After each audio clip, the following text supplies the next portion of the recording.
Hello guys, जय Jagannath. Welcome to my YouTube channel Sattu blogging को। आज आम कुआडे जाऊँ सौम्य सहित आपण मैंने देखिए।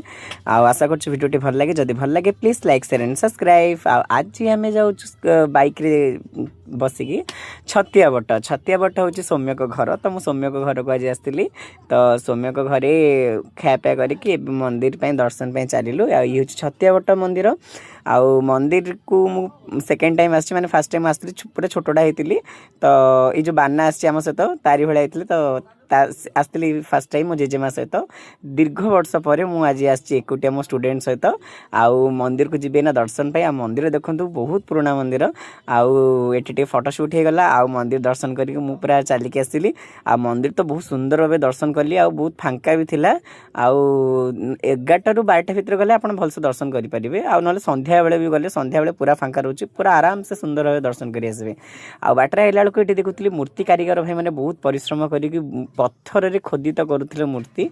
आउ ये सिलू भाई घर भी, तो सिलू भाई तो नथिले, तो मुझे आसिकी जस्ट मूर्ति गुरा टे देखीगली।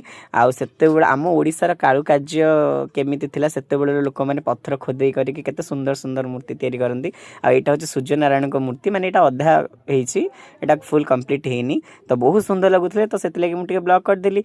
तो ये देखिली जो गोटे हनुमान बड़ मूर्तिटे अच्छी, तो मत लगे कि गोटे पत्थर पड़ी बोली। बट जिते मुझे देखिली, आउ यहाँ देख फेस रो भी मैंने मूर्ति तैयारी कर बहुत सुंदर बागे फेस मूर्ति तैयारी कर। आउ मूर्ति देखी सारापर आम टे चलो खावाई, तो गुपचुप खावाई पलि आसलु। आउ सौम्य मु गुपचुप खाऊ था, आ बाना भी सेठी गुपचुप खाऊ था। तो मु पूरा गुपचुप पूरा पागल। तो गुपचुप पूरा खाई सारा पर आम बाहर गलु टे मीठा स्वीट खाए। आ तो चॉकलेट आउ आइसक्रीम हरिका नहीं आसलु। बाना तार चॉकलेट फ्लेवर आ मोर वैनिला। तो नहीं आसारा पर सौम्य खाइलानी, कारण जेहेतु तो दांत खराब था, तो सी खाई पारानी।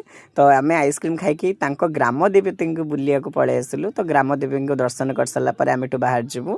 तो मुसिक 2 दिन है बट दर्शन कर पार नी। आ मत सब तीर्थ स्थान बुलिया बहुत भल लगे। तो से जुआड़े भी जाए माँ को दर्शन कि किसी मंदिर थे दर्शन करे। तो आम घर को पलि आसु। घर को पलि आसला खाइबा बस पड़ू।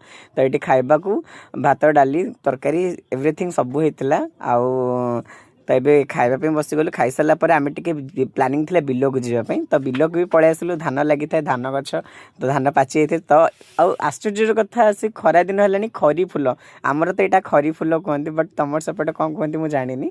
तो यहाँ काशतंटी फूल भी कहती। तो बुलाबुली कर सारा गोटे भूतिया बर गछ देखिली। तो मुझे सौम्य कहली चल जावा से। तो आम 3 भाई जाक से पलैलु। तो बुलाबुली कर सारे बाना तार माने